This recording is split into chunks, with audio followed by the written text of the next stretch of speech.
राधे राधे दोस्तों। और मेरे चैनल XYZ कहानी में आपका एक बार फिर से हार्दिक स्वागत है। और देखिए, मैं आपके लिए इस चैनल पर बहुत ही शिक्षाप्रद और मनोरंजन से भरपूर कहानियाँ लेकर के आता रहता हूँ। तो प्लीज़ आपसे निवेदन है कि वीडियो को आप पूरा देखा करें। और आज जो मैं आपके लिए कहानी लेकर के आया हूँ, वो कहानी बहुत ही रोमांचक कहानी है। 4 राजकुमार जो पत्थर बन गए, कहानी का शीर्षक है। तो आइए शुरू करते हैं फिर। देखिए, बहुत पुरानी समय की बात थी। एक राजा था जिसके 4 बेटे थे। उसने उनसे कह रखा था कि वे एक दिन रात में उसके राज्य में पहरा देंगे और देखेंगे कि उसके राज्य में कोई दुखी तो नहीं है, किसी को किसी चीज़ की ज़रूरत तो नहीं है। तो उन चारों राजकुमारों ने ऐसा ही किया। तो एक दिन सुबह की बात है, जो सबसे बड़ा राजकुमार था वो पहरा देते समय उसे एक जोगी मिल गया। अब वो जोगी एक तालाब के किनारे बैठा हुआ था और उसके पास जो 4 घोड़े थे, वो चारों घोड़े घास चर रहे थे। उसने देखा कि वे घोड़े, जितने भी दूसरे घोड़े हैं जो उसके पिता के पास थे, उन घोड़ों से बिल्कुल एकदम अलग नस्ल के वो घोड़े थे और उनसे अच्छे भी थे वो चारों घोड़े। तो वो जो राजकुमार था वो जोगी के पास गया और उसने पूछा कि वो जोगी, तुम कौन हो और तुम यहाँ कब आए? तुम्हें यहाँ क्या चाहिए? जोगी बोला, मुझे तुम चाहिए। अब राजकुमार ने बड़े आश्चर्य से पूछा कि भाई, मैं क्यों चाहिए तुम्हें? मैं इस देश के राजा का सबसे बड़ा बेटा हूँ। मेरे पिता ने मुझे इस देश को देखने भालने के लिए कहा है कि मैं यह देखूं कि किसी को किसी चीज़ की ज़रूरत तो नहीं है। तो तुम ये बताओ कि तुमको किसी चीज़ की ज़रूरत तो नहीं है। जोगी ने फिर वही जवाब दिया कि मुझे केवल तुम चाहिए और कुछ नहीं चाहिए। पर अगर तुम्हें कुछ चाहिए तो तुम मुझे बता दो, मैं तुम्हारे लिए वो ला करके दे दूंगा। जोगी ने फिर ये कहा। अब राजकुमार बोला कि ओ जोगी, मैं तुम्हारे इन बढ़िया घोड़ों में से एक घोड़े पर सवारी करना चाहता हूँ। जोगी बोला, ठीक है, तुम अपनी सवारी के लिए कोई सा भी एक घोड़ा ले लो, पर ध्यान रखना, शाम होने से पहले इसे यहाँ वापस ले आना। जब तुम यहाँ आओगे तो मैं तुमसे उम्मीद करता हूँ कि तुम्हारी दिन भर की सवारी के बारे में तुम्हारे कुछ अनुभव जरूर सुनूंगा। अब राजकुमार ने एक घोड़ा चुना और उस पर जो वो सवार होकर के चल दिया। अब जैसे ही राजकुमार उस घोड़े पर चढ़ा तो उस घोड़े ने तो बहुत तेजी से भागना शुरू कर दिया और वो एक जंगल की तरफ चला जा रहा था। अब वो एक सब्जी का बगीचा था, उसके पास जाकर के वो रुक गया और उस बगीचे के चारों तरफ ऐसी बाड़ लगी थी कि उसके अंदर कोई भी नहीं घुस सकता था। राजकुमार जंगल की तरफ कुछ दूर और भी आगे चला गया।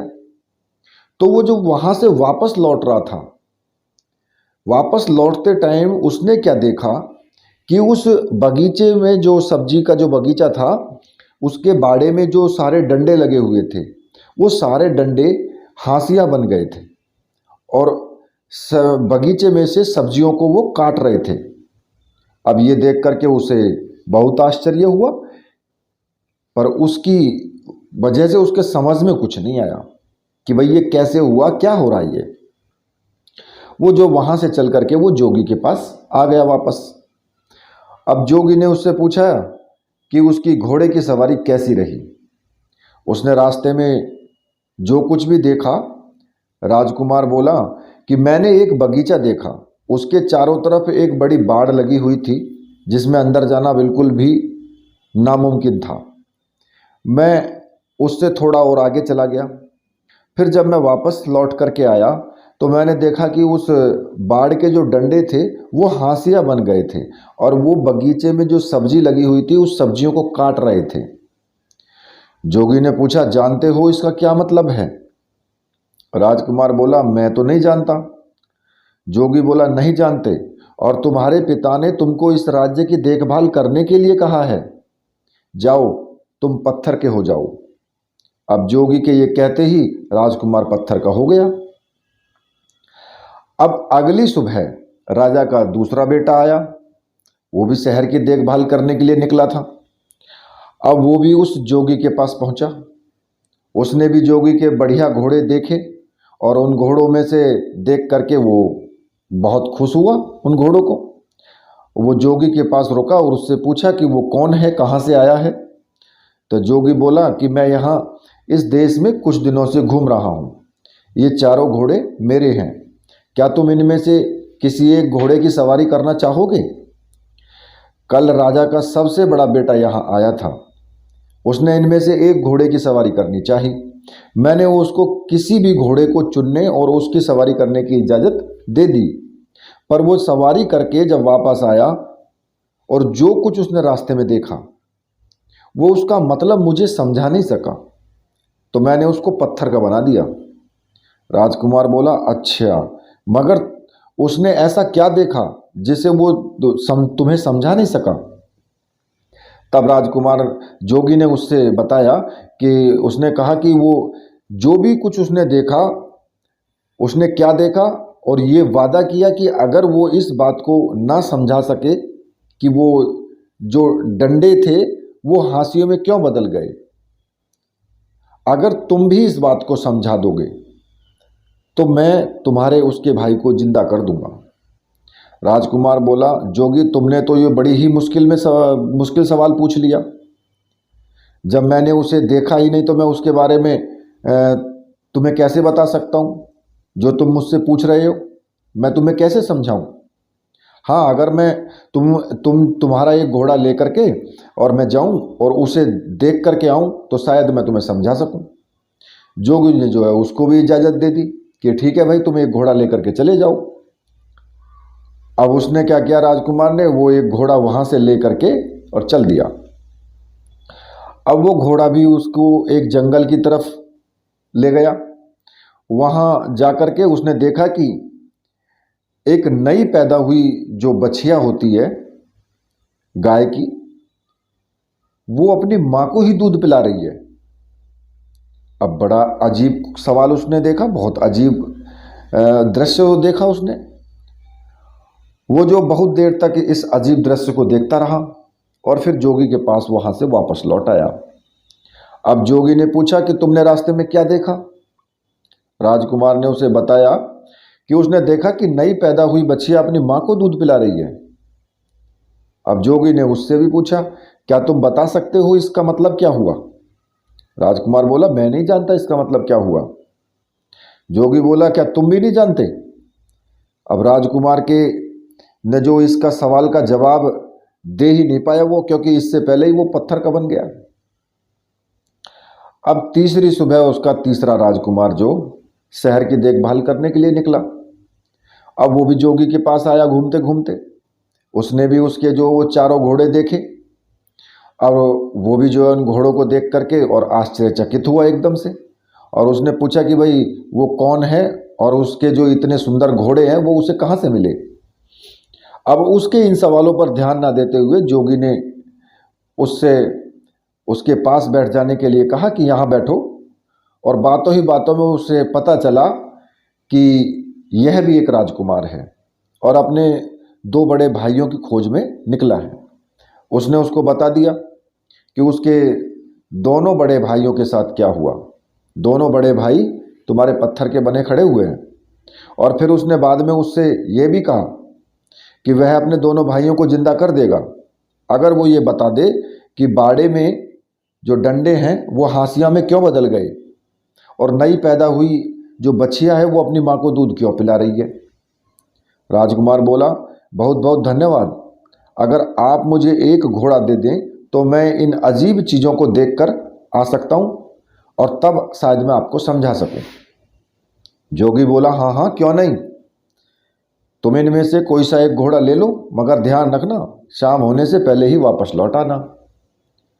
अब राजकुमार ने उन घोड़ों में से एक घोड़ा ले लिया और उस पर सवार होकर के वो चल दिया। वो घोड़ा उसको भी एक जंगल की तरफ ले गया।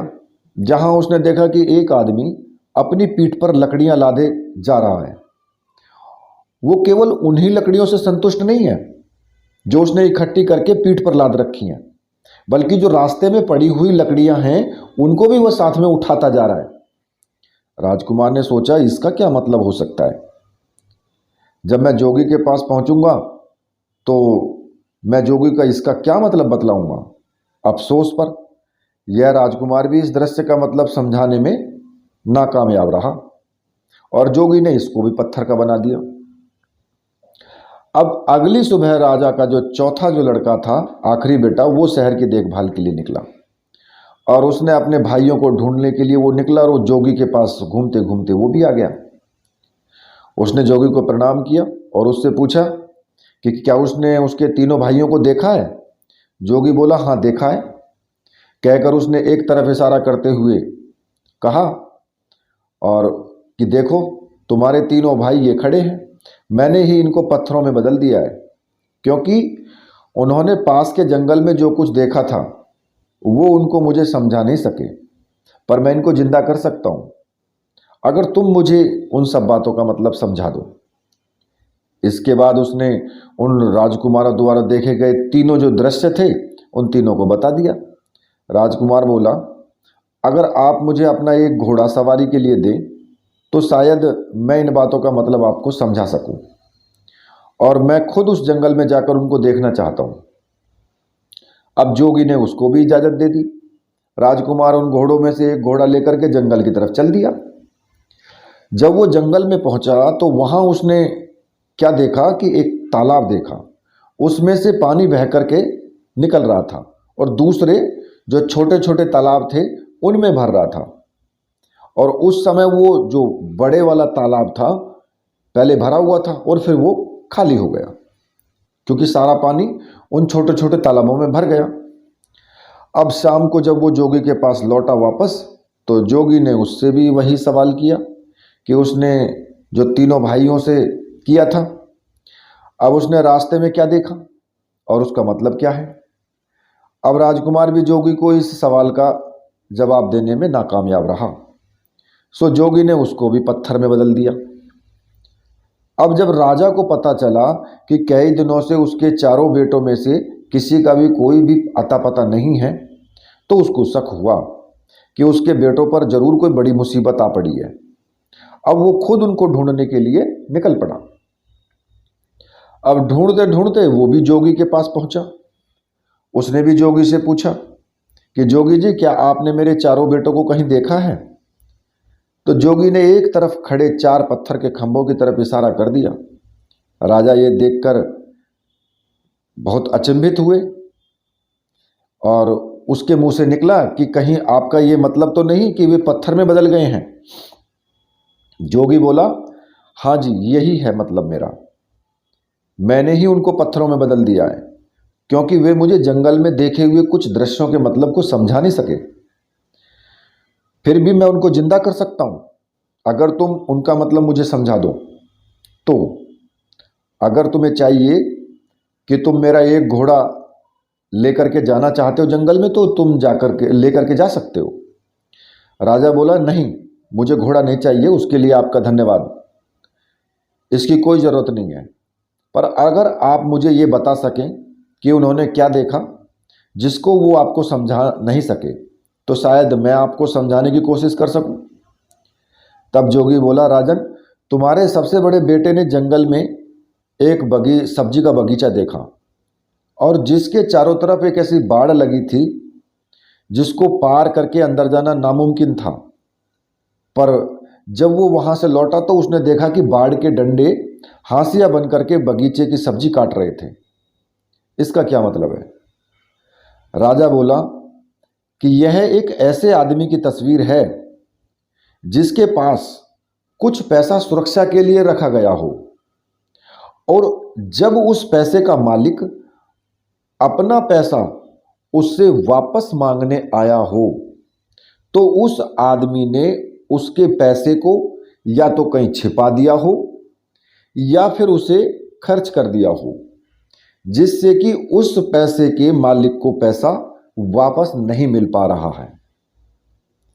अब जैसे ही राजा ने अपना वाक्य पूरा किया तो उसका बड़ा बेटा उसके सामने जिंदा होकर के तंदुरुस्त खड़ा हो गया।